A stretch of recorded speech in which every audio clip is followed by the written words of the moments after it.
Hi guys, welcome.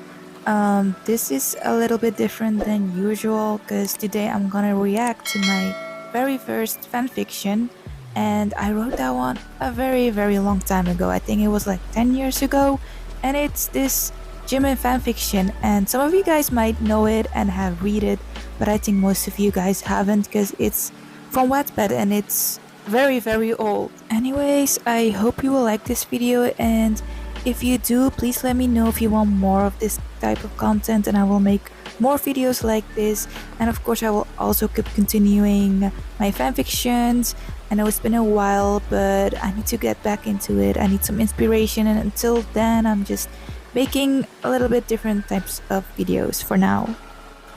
Okay, guys, here we go. This is my Wattpad story that I wrote a very long time ago, and it's quite disturbing, but I remember the beginning is not that intense.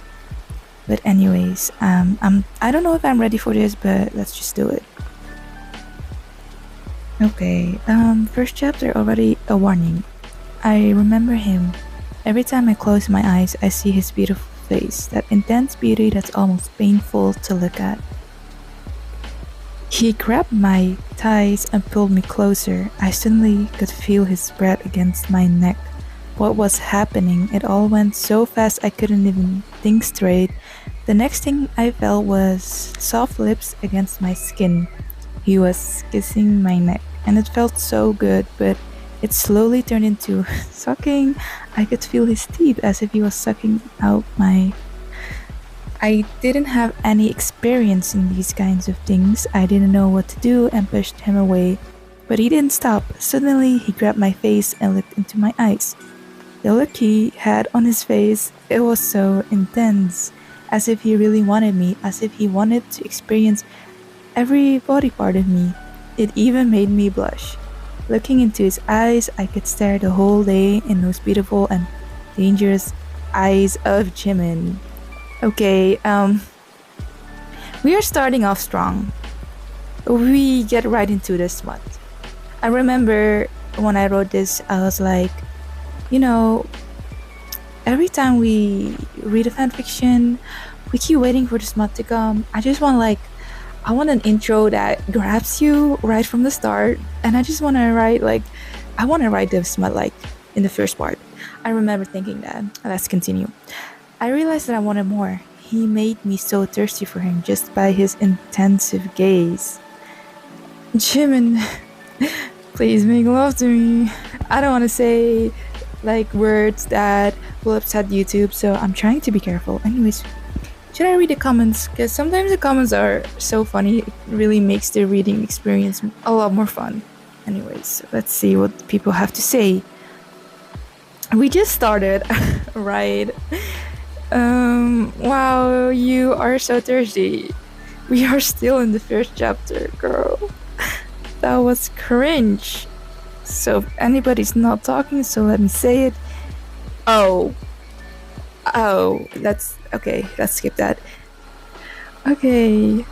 I whispered, but he was still staring at me, not moving his face. I got so needy and wanted him so badly. Jimin. And suddenly he pulled me in so hard that my lips crashed into his. I felt his lips press so hard on mine that it hurt, but I wanted more.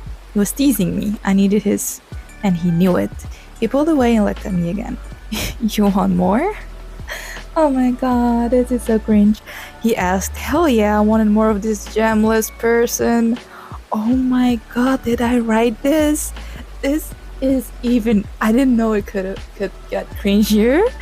I literally wrote gemless person. Oh my god, I thought I was funny. I thought I ate. Look at the comments. 39 comments. I feel you. Same. I shouldn't have laughed. Jimin, you got no gems. Oh my god. That joke back then, it was a whole thing, okay? And I thought I was funny. And everyone back then thought it was funny. But now if you make that joke, armies get mad at you for dragging that joke for so long. But it was everything to me, gems. I would name anything of my social media something with gems. I still do. Yes, he gave me a smile that could He suddenly threw his lips on mine. We are throwing a lot of lips in this chapter, but this time his mouth was open. He shoved his in my. I could feel his in my and all over my lips. So hot. It was such an aggressive kiss. I could feel how Jimin was, but so was I. We were kissing so deep. Tongues were moving everywhere, and I got so. This more part is too long. I cannot do this anymore. Okay, let's skip a little bit. He sucked my bottom lip and then bit on it so hard that it started. He sucked and started to lick my neck. He went further down, making me crave for more. He started licking my belly button. It felt so good that I just couldn't handle it. He went further down until he got between my. He was about to kiss me at that place. I moaned out Jimin's name. Oh god. Oh god. Is he a vampire? Girl, at this point, I'm not gonna say that line. His tongue got closer to that place. Jimin, I want more of him and couldn't control myself. Jimin, fast! And suddenly I heard a loud sound. I opened my eyes and saw the white ceiling. There was no Jimin, no kissing, just me laying in bed. My alarm was ringing so loud that I threw it on the floor. Oh god, it was just a dream. Oh my god, you guys. It was all a dream. All that smut for nothing. I woke up to the sad reality. A reality where I'm just an ordinary girl living in the Netherlands. A reality where Jimin is an idol who doesn't even know I exist and lives on the other side of the world. Oh my god. Okay. That was a lot. And the chapter is not even ending here. I don't know what to say. I was so this was my first thing I wrote, first fanfiction, and I would just use the information about myself and I would use that for Ryan, for the main character. I didn't come up with a whole background for Ryan. I just used mine because I was like, why not? So it's a bit awkward to read where she's from and all those little background things. It's all related to me and it's a bit awkward. Oh my god, reality sucks. Aren't every army like this, especially Jimin bias? Oh, ew. And when the reality hits you. Anyways. Lately I've been dreaming often about BTS. It's been a year since I've become a huge fan. Every time I wake up from a dream, I get this sad feeling. I just know I'll never be able to meet those 7 dorks who have changed my life. Why did I write this? Oh, why? Dorks? Really? Oh my god. I have been desperately dreaming about them. The one time it'll be Jungkook I'm dreaming about, the other time it's Suga, and so on. I feel so pathetic that I'm dreaming about the members, even though it's impossible for me to meet them. J-Hope taught me to never lose hope, so I'm still waiting for a miracle to happen. The crazy thing about this is that these are things that I felt back then. This was me as a baby army, and this is exactly how I felt, and I made a story and put all those feelings into a story, and yeah, now that I read it back, I'm like, damn, I was so obsessed. Girl. I sighed and got out of bed. I graduated from university after studying very hard. These days I started looking for a job, but nothing looks interesting to me. I never really knew what Okay, let's skip this background thing. Let's skip it. If only one day I'd get to meet them. I got ready and went downstairs. I saw my parents sitting on that couch. They were arguing about my brother, who always made my parents worry about doing bad stuff. I ate some food and had to go because I had a few job interviews. I didn't feel like being home anyways, listening to my parents' arguments that only made me more depressed. I put my earphones in and listened to House of Cards. All the in the song got me thinking back on the dream I had this morning. Okay, I can explain. I remember when House of Cards came out, it was supposed to be a sad song and all that, but if you listen closely in the background, you can hear a lot of sounds. That kind of sounds. And it was my favorite song back then. It still is one of my favorite songs, and I had to include it in the story. I felt a little ashamed by it. What if I really in my sleep and someone heard me. I do live in a house with 3 other people, including my 2 brothers and a sister. I stopped myself from thinking about it and walked towards my mother's car. I'm 21 and got my license a year ago. Oh, wait, I remember later on I realized that I was using my own background information, and I went back to the story and changed a couple of things in the first chapter, so not everything was the same as my life, because I realized that that's not how you should write YN's character. I drove to different cities for my job interview and got back home late at night. I wasn't really good at interviews because I've always been so awkward and not social at all. It went so bad, but all I had to do now was waiting for their phone call, even though I already knew the outcome. The next day I opened my mailbox and was full of emails saying they're not looking for employees or just simply rejecting the offer to offer me a job. I kinda gave up on the idea of finding a good job here in the Netherlands, so I have to convince my parents to let me look for a job abroad. Abroad? I lay in my bed and grabbed my laptop. I looked for jobs and looked up what countries would be a good place for me to work. Japan, China, Korea, and more. It would be a dream come true to work in Korea at a big company where I have to do the administration. When I thought about it, it wasn't even a bad idea, but it was impossible for me, especially because of my parents who would never let me go all the way to Korea. I closed my laptop and looked at my phone screen with BTS at my background. If only the dreams I had about BTS would become reality. And that, my friends, was the last part of this chapter. Let's see what people had to say. I want to be YN, but I can't. Yeah, we've all been there. I can't relate to her, but I don't care. This happens to me every day, but I can never become YN. The sad reality of armies. Oh, honey, just change your name to YN and you'll be fine. Yep. Okay, guys, I'm gonna read one more chapter. This is the second chapter, Hopeful Reality, and this is where things are gonna get moving, you know? It was that one phone call that made my whole life change. If only I wouldn't have picked up that day. If only I'd never met him. Oh damn, that sounds serious. I was sitting on the couch watching some BTS videos. Suddenly I heard my phone ring. It was an unknown number. I picked up the call, hoping there was good news waiting for me. Hello, it was a company where I had one of my job interviews. I got so nervous because this company was the only hope left for me to find a job. If they didn't accept me, it would be over for me.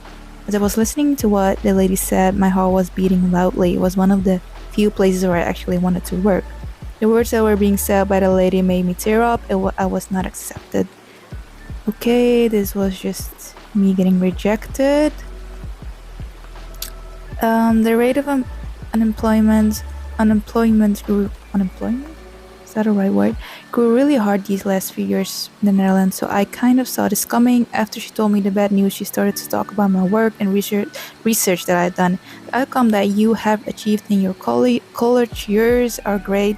The reason that you aren't being accepted by the companies is that this country is facing some problems. Right now, there are no jobs to be found here. I introduced your achievements and works to some colleagues that work in foreign countries. There was one company was highly interested in you. It's a very successful company in South Korea. They only accept the best employees. Wait, hold on a second. Wait.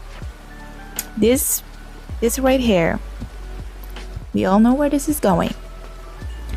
Anyways, it may be a country very far away, but you should give it a good thought. I'll send you the number and I hope you'll give it a try.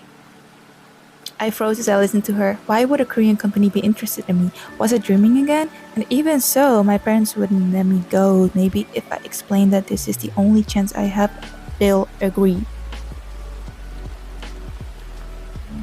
Is she a Korea boo? Girl, yes. Yes, she is. At this point, yes. After the phone call, I couldn't stop thinking about it. How am I going to explain this to my parents and get them to agree? I was surprised. My mom told me to call them and find out about the company and everything, so she was giving it a chance. Okay, I called the number and someone picked up. She was talking in Korean and I understood a little bit. Hello, this is Alia speaking from the Netherlands. I got this number. Oh, wait. We have a name. She's not called the YN. She has a name. Oh my god. Because this was my first story. I didn't know the rules. I didn't know the rules yet. I didn't know you had to call her YN, so I just gave her a name. Okay. They said that this company was interested in me. I said. She started talking in broken English.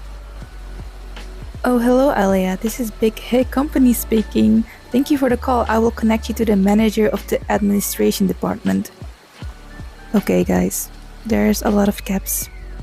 Wait, did I just hear that clearly? Did she say Big Hit? Okay, guys, back then it was called Big Hit and not Hype. Big Hit as in Big Hit, the company where BTS is from? No way, this is a dream again. This must be a dream. How can a K-pop company be interested in me? And why Big Hit? No, this is just a dream, or I just heard it wrong. There's no way I'll work in the same company as BTS, even though it's in a different department. The idea of working in Big Hit is just crazy. Oh my god, that was a lot. Oh my god, no way. I would die but still reach for this. When is the alarm gonna ring again? What are the odds? I pinched myself to wake up but didn't work, and then I heard a voice of a male on the phone. Hello, you are speaking with the manager of the administration department. You must be Alia. I was still in shock and didn't know what to say. Yes, this is Alia. I got this number, and may I ask what kind of company this is? Oh god, that was so stupid. I couldn't even talk normally. Oh my god, I'm reading so fast because, oh my god. This is Big Hit Company. It's a company where idols are being trained and make their debut, and in South Korea, we are in need of some employees, and when I saw your research about the Korean economy, I could tell you were a very smart and talented girl, so that's why I would like to offer you a job in the administration department. They will also offer you a place to stay without having to pay rent in the first year. So it was true, it really was Big Hit Company, the company where my favorite group was from. When I hung up, I screamed so hard and ran to my mom. I told my mom everything. When she heard about it, she just couldn't reject this kind of opportunity for me. Just yesterday, I thought about going to Korea one day and meeting BTS. And today, I'm given the opportunity to build up a career over there in my favorite K-pop company. Just when almost all my hope was gone, a miracle happened. I waited for this day. It's finally gonna happen. My dreams will come true. I'll be working with BTS. Maybe I'll get to know them and even marry one of them. Maybe. Okay, wait. You are going too fast, Alia, my girl. You're going way too fast. Like, please calm down. This is not good. This is not good. Alia, my mother screamed my name and I woke up. A dream again. Is it a dream though? Whoa, we're already talking about marriage. We're not even in the first base. I feel like you should be worried about if they like you or not. Exactly, Camise, you got it. That's exactly what I also wanted to say. Alia, wake up. You still have to pack your bags and more. You're not prepared at all. In 2 days, you'll be leaving us to go to Korea, so you better get your up and arrange everything. I looked at my mom and a huge smile appeared on my face. This time, it wasn't a dream. I was really going to South Korea in 2 days. Girl, I don't know how you did it, but you did it. You were actually going to work in Big Hit. It's dream, I tell you, reality is I'm broken, and one day poverty will suck me all. I can't meet BTS. Yeah, same. Yeah, I'm kind of judging my writing skills, but no, I cannot be too harsh on myself because this was my first story. And, even though the story is quite embarrassing and the main character is a little bit too much and a little bit too obsessed with BTS, also, I wanted to be very relatable because these were my real feelings, and I feel like most of armies went through this phase back then. I don't know how armies feel now, but back then a lot of baby armies would go through this obsessiveness phase, and we would feel all these intense feelings for BTS, and we would dream about them and we would want them, and it was crazy. And I wanted armies to read this and feel like, oh, it's really about them.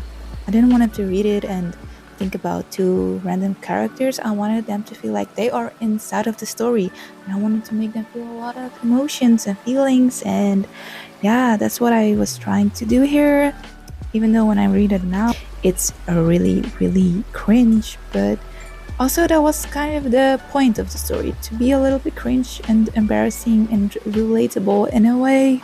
So, yeah, I don't want to judge myself too much.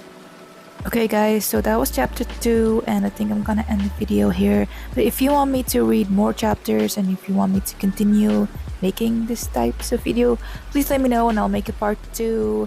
There's like a lot of things that's gonna happen in this book. Like, this is just the beginning, and there are so many chapters. I know this is a very long book because I wrote this for maybe 8 years long, because this book is 8 years old, and I wrote the last chapter like maybe a year ago. So yeah, it's a lot, and it might be fun if I make it into a series, but it depends on you guys. If you like it, I will make more. So please do comment and let me know, and that's it for now. Bye guys.